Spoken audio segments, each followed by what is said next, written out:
আবাস যোজনা দুর্নীতির প্রতিবাদে ডেপুটেশন বোলপুর মহকুমা কার্যালয়ে। আজ বোলপুর মহকুমা শাসকের কাছে ডেপুটেশন জমা দিলেন সিপিআইএমের কর্মী সমর্থকরা।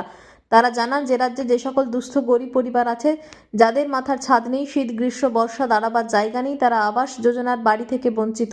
তাই আমাদের অনুরোধ, দলমত নির্বিশেষে যারা আবাস যোজনার বাড়ি পাওয়ার যোগ্য তারা যেন বাড়ি পান। তাই আমাদের আজকে বিক্ষোভ কর্মসূচি। আজকে আমাদের এই যে অবস্থান বিক্ষোভ যা দেখছেন, এটা হচ্ছে যে আবাস যোজনার যে খসড়া তালিকা প্রকাশ হয়েছে, এই খসড়া তালিকাটাকে গোপন করা হচ্ছে। এই খসড়া তালিকাটা পঞ্চায়েতে পৌরসভায়, বিডিও অফিস, এসডিও অফিসে টাঙিয়ে দেওয়ার কথা, বলে সেটা টাঙানো হয়নি।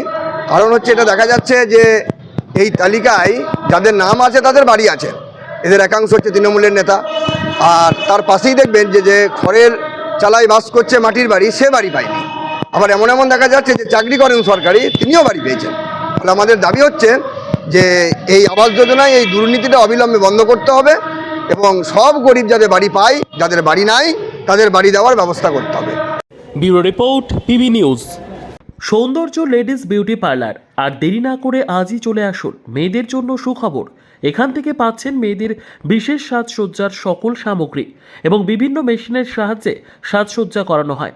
এছাড়া এখানে সমস্ত রকমের হাতের তৈরি হোমমেড প্রোডাক্ট পাবেন। যে কোনো অনুষ্ঠানের জন্য অভিজ্ঞ বিউটিশিয়ান দ্বারা মেয়েদের সাজানো হয়। এখানে যত্ন সহকারে হাতে ধরে পার্লারের কাজও শেখানো হয়। তাই আর দেরি না করে আজই চলে আসুন সৌন্দর্য লেডিস বিউটি পার্লারে। ঠিকানা 71 DN Mitra lane, near CMS school, Bardhaman. যোগাযোগ 9331020027 অথবা 9641700155।